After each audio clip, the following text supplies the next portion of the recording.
শেষ দল হিসেবে টি-20 বিশ্বকাপের জন্য স্কোয়াড ঘোষণা করেছে পাকিস্তান। প্রকাশিত 15 সদস্যের দলে নেই কোনো চমক, অধিনায়কের দায়িত্বে থাকছেন বাবর আজম। আয়ারল্যান্ড ও ইংল্যান্ড সিরিজের জন্য ঘোষিত 18 সদস্যের স্কোয়াড থেকেই 15 জনকে চূড়ান্ত করেছে পিসিবি। অবসর ভেঙে দলে ফেরা দুই ক্রিকেটার মোহাম্মদ আমির ও ইমাদ ওয়াসিম আছেন বিশ্বকাপ দলে। রাখা হয়নি কোনো রিজার্ভ ক্রিকেটার। মেন ইন গ্রিনের দল ঘোষণার আগ মুহূর্তেও নতুন নাটকীয়তার সৃষ্টি করেছিল পাকিস্তান ক্রিকেট বোর্ড। চূড়ান্ত তালিকা প্রকাশের আগে বিশ্বকাপের দল নিয়ে প্রশ্ন তুলেছিলেন পিসিবি চেয়ারম্যান মহসিন নাকভি। পুরো প্রক্রিয়া মেনে ক্রিকেটারদের নির্বাচন করা হয়নি বলে দাবি তুলে দল ঘোষণায় স্থগিত করেন তিনি।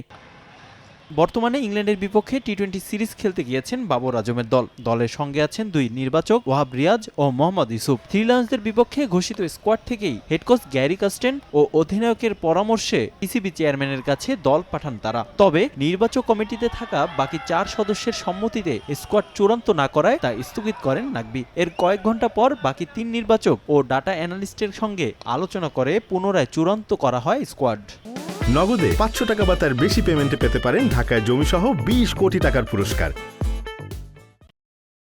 ঘোষিত একাদশে প্রথমবারের মতো বিশ্বকাপ খেলবেন সাইম আয়ুব, আব্বাস আফ্রিদি, উসমান খান, আজম খান, আবরার আহমেদ। দলের বাকি 8 সদস্যই ছিলেন সবশেষ 2022 টি-20 বিশ্বকাপ দলে। সব মিলিয়ে 5 জন বিশেষজ্ঞ পেসার নিয়ে বিশ্বকাপ খেলতে যাবে 2009 সালের বিশ্ব চ্যাম্পিয়নরা। 6 জুন যুক্তরাষ্ট্রের বিপক্ষে ম্যাচ দিয়ে বিশ্বকাপ মিশন শুরু করবে বাবরের দল।